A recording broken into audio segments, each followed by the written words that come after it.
Okay बच्चों, now again next topic की ओर बढ़ते हैं हम लोग। नेक्स्ट टॉपिक हम लोगों का रहने वाला है देन कॉल इन एडवांस।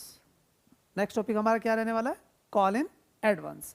अभी हमने लास्ट वीडियो में क्या सीखा था? कॉल इन एरियर्स के बारे में। कॉल इन एरियर्स वो अमाउंट होती है, कॉल इन एरियर्स वो अमाउंट होती है जो शेयर होल्डर पैसा नहीं देते हैं आफ्टर एप्लीकेशन, उसको हम बोलते हैं कॉल इन एरियर्स। और कॉल इन एडवांस वो अमाउंट होती है, कुछ शेयर होल्डर दरिया दिल होते हैं कि भाई रोज रोज की टेंशन कौन झेलेगा, देन पे दैट एट वन टाइम। यानी कि मैं एप्लीकेशन के साथ पैसा दे देता हूँ, मैं अलॉटमेंट के साथ टोटल अमाउंट दे देता हूँ, then so many things. Is that clear? तो बात कर रहे हैं हम लोग कॉल इन एडवांस की, है क्या है? तो देखते हैं इसको। ए कंपनी में if it's article of associations, यानी कि इन शॉर्ट मैं बोलूं AOA अलाउज, यानी कि ये आपके कंपनी के आर्टिकल ऑफ एसोसिएशन के अंदर मेंशन होना चाहिए। तो इसी वजह से लिखा है इफ ए कंपनी में if it's article of associations allows accept the amount against the calls और कॉल्स नॉट येट मेड। मतलब जो कॉल नहीं मांगी गई हैं उनके पैसे के लिए अगर आपका AOA अलाउड करता है तो company call in advance accept कर सकती है। सीधी सीधी बात ये है, ठीक है। It is a call in advance, इसको हम क्या बोलते हैं? कॉल इन एडवांस बोलते हैं। Disclosure in balance sheet, balance sheet में इसको कैसे शो करने वाले हैं? Sorry, it is shown in the equity and liabilities. मैंने उस वीडियो में भी आप लोगों को बताया था इक्विटी एंड लायबिलिटीज, ठीक है। तो वहीं पे आ गए हम लोग। Part of the balance sheet, equity and liabilities किसका पार्ट होता है? बैलेंस शीट का पार्ट होता है। Under the main head, under the main head current liabilities and सब हेड अदर करंट लायबिलिटीज। ये वॉल्यूम 3 में आप लोगों से पूछा जा सकता है, जहां पे चैप्टर फर्स्ट रहेगा वहां से 4 मार्कर 5 मार्क्स के क्वेश्चंस आ जाते हैं। 90% आते हैं, आ जाते नहीं आते हैं क्वेश्चन। तो वहां पे मेजर हेड और सब हेड के बारे में पूछा जाता है, ठीक है। जब कराएंगे, जब वॉल्यूम 3 पे चलेंगे तब बात करेंगे। तो वहां आपको बताना क्या होता है कि कॉल इन एडवांस कहाँ शो होगा, इसका मेजर हेड क्या है, सब हेड क्या है। तो मेजर हेड क्या है? करंट लायबिलिटीज, और सब हेड क्या है? Other current liabilities. Not it is always credited with bank entry in journal entry. Call in arrears हमेशा डेबिट होती थी और कॉल इन एडवांस हमेशा क्रेडिट होगी। Reason, call in arrears company के लिए लॉस है, सो दैट्स उसको आप क्या करते हो? डेबिट। और कॉल इन एडवांस कंपनी के लिए लायबिलिटी है, वो लायबिलिटी बढ़ जाती है कंपनी की, तो due to that reason company उसको क्रेडिट करती है। सिंपल सा फंडा है। आपका लॉस डेबिट, लायबिलिटीज बढ़ी तो क्रेडिट। क्लियर हुआ? बात करते हैं आगे। पहले बात क्या करनी है, पहले इसको कॉपी कीजिए, ठीक है। मैं साइड हूं, ओके। नाउ डायरेक्ट क्वेश्चन पे आते हैं हम लोग। क्वेश्चन की बात कर रहे हैं हम लोग। देखिए, एक क्वेश्चन है, Kanika limited has an authorise capital, कितना है भाई? 10 लाख रुपीज।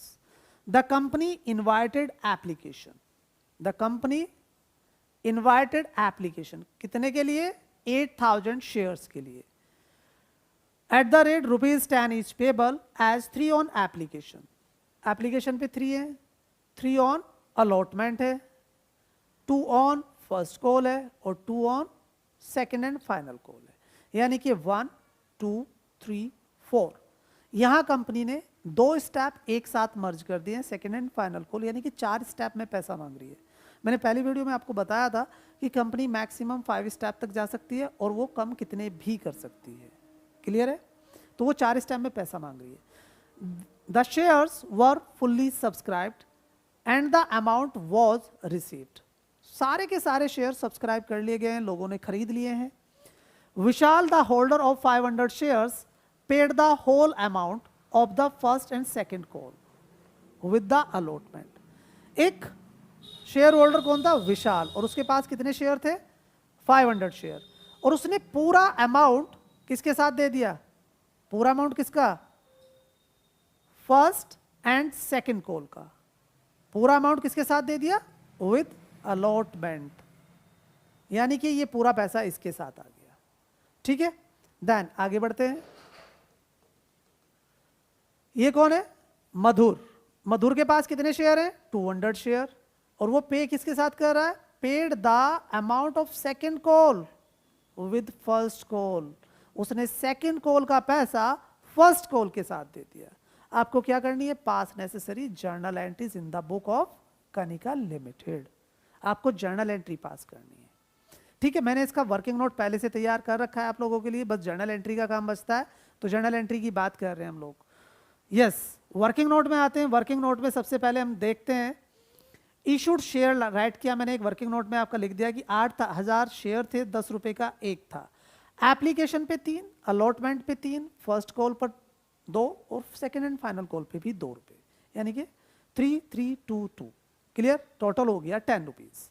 अब मैंने यहाँ पे अमाउंट भी कैलकुलेट कर दिए कि जो आपकी एप्लीकेशन की एंट्री होगी वो कैसे रिकॉर्ड होगी। ठीक है, मैं एप्लीकेशन की एंट्री आपको बता रहा हूँ, यहीं पे एंट्री कितने से होने वाली है। देखिए पहली एंट्री है आपकी, तो पहली एंट्री कितने से होगी, 24,000 से। तो एंट्री क्या करोगे आप लोग, बैंक साथ साथ राइट करो मेरे भाई, कॉपी और पेन लेके बैठा करो प्लीज। ठीक है, आपके पास कॉपी और पेन प्रॉपर रहना चाहिए, स्टूडेंट होना श्योर, पक्का बिल्कुल। ठीक है, तो कॉपी पेन मस्ट है, तो नोटबुक आपके साथ, नोटपैड या फिर आपका जो भी आपका रफ रजिस्टर है, फेयर रजिस्टर है, वॉट एवर कुछ भी लें आप, लेकिन please keep it with you always जब आप स्टडी करने बैठें, तो आपके पास होना चाहिए। मैं एंट्री फटाफट से बोल रहा हूँ, bank account debit to equity share application account debit. ठीक है, पहली एंट्री हो जाएगी, मैं करके भी दिखाऊंगा, not to worry about it. तो पहली एंट्री 24,000 से होगी, अलॉटमेंट की एंट्री भी 24,000 से होगी, 24,000 से। देन फर्स्ट कॉल 16,000 से होगी। ठीक है, और देन ये भी 16,000 से होगी। ये सबकी सब ड्यू की एंट्री है, किससे रिलेट कर रही है, ड्यू से। केवल ये रिसीव की एंट्री है, ये केवल रिसीव्ड की एंट्री है एप्लीकेशन की। क्लियर है, समझ में आया। इसके बाद हम बात कर रहे हैं, क्योंकि हमारे साथ जो अमाउंट में जो उलटफेर होगा वो अलॉटमेंट से होने वाला है। ठीक है, अब अलॉटमेंट पे एक्चुअल में हमें पैसा चाहिए था 24,000, तो मैंने इसको कैलकुलेट किया है। Actual amount received on allotment 24,000, 24,000 पता लग गया होगा आप लोगों को, अलॉटमेंट पे कितना पैसा आने वाला है 24,000। लेकिन एक पर्सन था, कौन था, शुरू में कौन आया था यहाँ पे, विशाल। अब हम बात कर रहे हैं विशाल। विशाल ने क्या किया,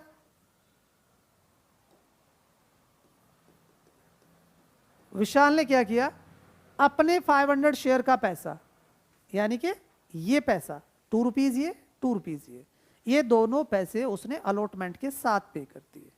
तो अलॉटमेंट में एक्चुअल में कितना आना था 24,000, लेकिन वो 500 का पैसा इन दोनों का भी किसके साथ दे रहा है, अलॉटमेंट के। तो अलॉटमेंट की बैंक की एंट्री बढ़ जाएगी, बैंक बैलेंस बढ़ जाएगा, क्योंकि उसके पास अलॉटमेंट से ज़्यादा पैसा आ रहा है, और वो जो ज़्यादा पैसा है उसी को हम बोलते हैं कॉल इन एडवांस। ठीक है, कितना ज़्यादा आने वाला है, 500 शेयर थे, 4 रुपीज़, 2 इसके 2 इसके, देन 4 हो गया, तो 2,000 रुपीज़ एक्चुअल अमाउंट आनी थी। ये इसमें प्लस हो गई और टोटल अमाउंट हो गई ये 26,000 आपके अलॉटमेंट पे आएंगे। क्लियर है।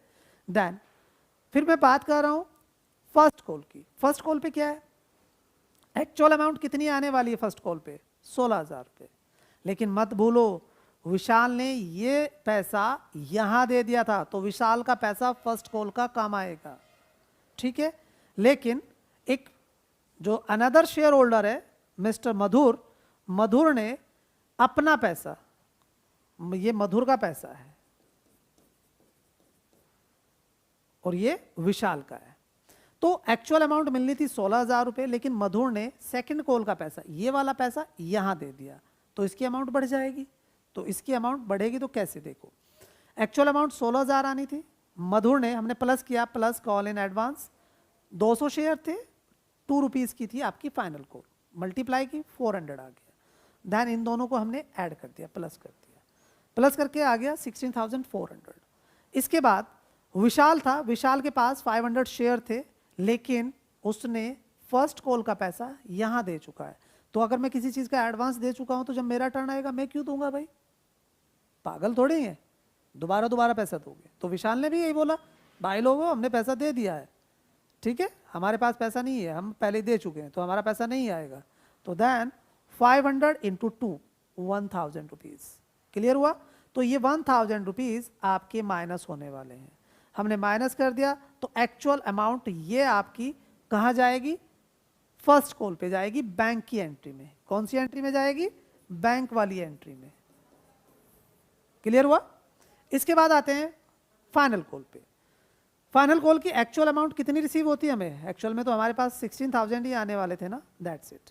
लेकिन दो बंदों ने पैसा पहले ही एडवांस दे रखा है तो उन दोनों का पैसा कम आएगा। विशाल के 1000 रुपीज़ कम आएंगे और मधुर के 400 रुपीज़ कम आएंगे। तो टोटल अमाउंट जो कम आने वाला है 1400 आने वाला है।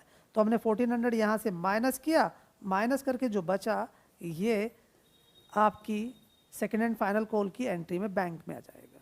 क्लियर हुआ? अब हम क्वेश्चन करते हैं। क्वेश्चन करने के लिए हम चलते हैं वापस, ठीक है। तो पहली एंट्री क्या बनेगी आप लोगों की?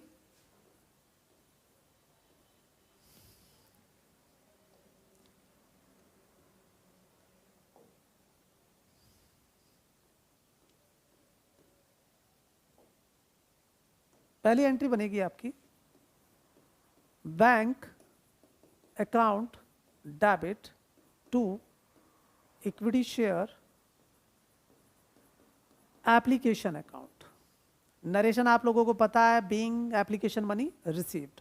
तो आपके पास शेयर कितने थे? 8000। और मांगा कितना था उसने आपसे? Then show the notes. 3 rupees मांगे थे उसने आपसे। कितने मांगे थे? 3 रुपीज़। तो 3 रुपीज़ के हिसाब से कितना अमाउंट आएगा? 24,000। मैंने इससे पहले चार्ट है उसको देख लेना आप लोग तो पता लग जाएगा। सेकेंड एंट्री इसकी कौन सी होने वाली है आपकी? सेकेंड एंट्री हो जाएगी इसकी बी पार्ट। बी पार्ट होगा आपका equity share application account debit to equity share capital account. Narration आपको पता है, being application money transfer to equity share capital account. Amount same रहेगी, नो चेंज, यहाँ पे कोई चेंज नहीं आने वाला, ठीक है। अब बात कर रहे हैं नेक्स्ट एंट्री की। नेक्स्ट एंट्री क्या रहने वाली है आपकी? नेक्स्ट एंट्री है अलॉटमेंट की। इक्विटी शेयर, नेक्स्ट एंट्री रहने वाली है अलॉटमेंट की। Equity share allotment account debit to equity share capital account. मतलब आपकी कितनी अमाउंट आएगी? वहां पे भी आपके 3 रुपीज़ थे, चेक कर लेते हैं एक बार। 3 रुपीज़ थे आपके, तो एक्चुअल अमाउंट कितनी आएगी? 24,000 से ही ड्यू की एंट्री होगी, ठीक है। अब बैंक की एंट्री में थोड़ा सा चेंज आने वाला है। बैंक की एंट्री में चेंज क्या आएगा देखते हैं। बैंक बी पार्ट इसका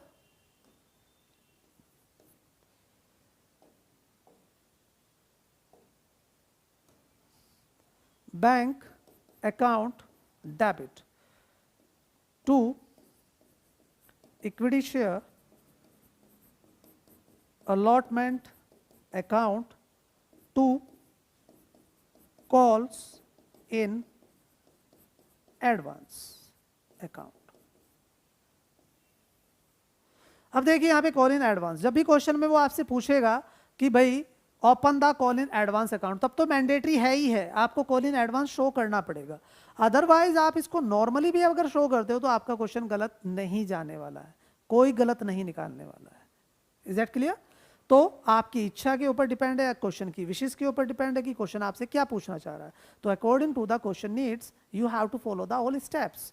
आपको उसी सीक्वेंस में सारे स्टेप फॉलो करने हैं, ठीक है। मैंने आपको दोनों रास्ते बता दिए हैं। अगर आप कॉल इन एडवांस नहीं शो करोगे तो हमने जो पीछे वर्किंग नोट बनाया था, दिस वन, ये जो वर्किंग नोट है यहाँ पे, ये वर्किंग नोट आपको शो करना पड़ेगा, क्योंकि इसके मार्क्स उतना ही है जितना आपके क्वेश्चन होता है।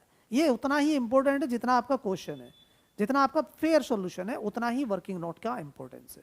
Is that clear?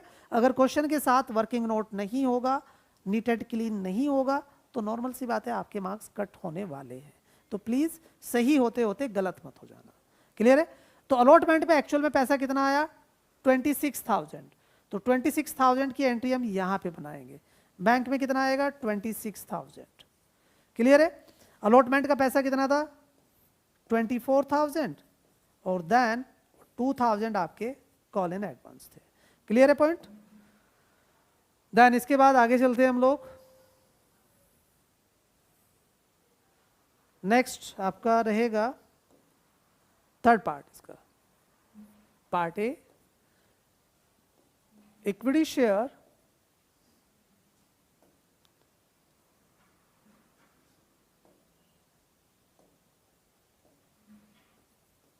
Share first call account debit to equity share capital account. देखिए आपके शेयर कितने हैं? 8,000 और ये कितने की थी? 2 रुपीज़ की। तो टोटल अमाउंट कितनी आ गई यहाँ पे? 16,000। क्लियर है? नरेशन आप दे सकते हैं जैसे मैंने आप लोगों को पहले बता रखा है। देन इसके बाद सेकेंड एंट्री, बी पार्ट इसका,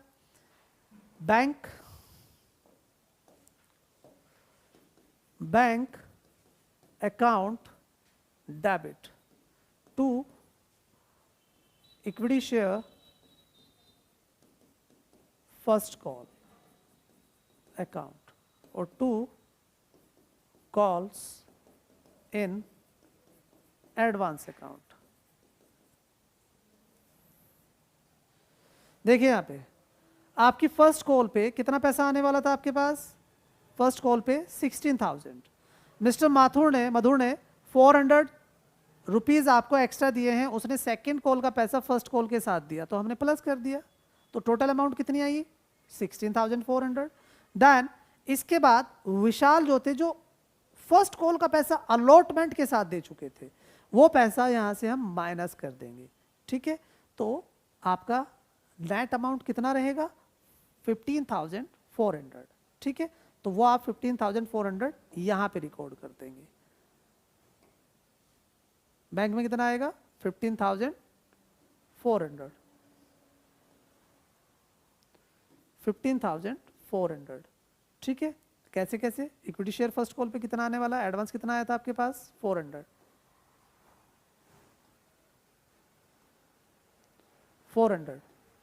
और देन यहाँ पे 15,000।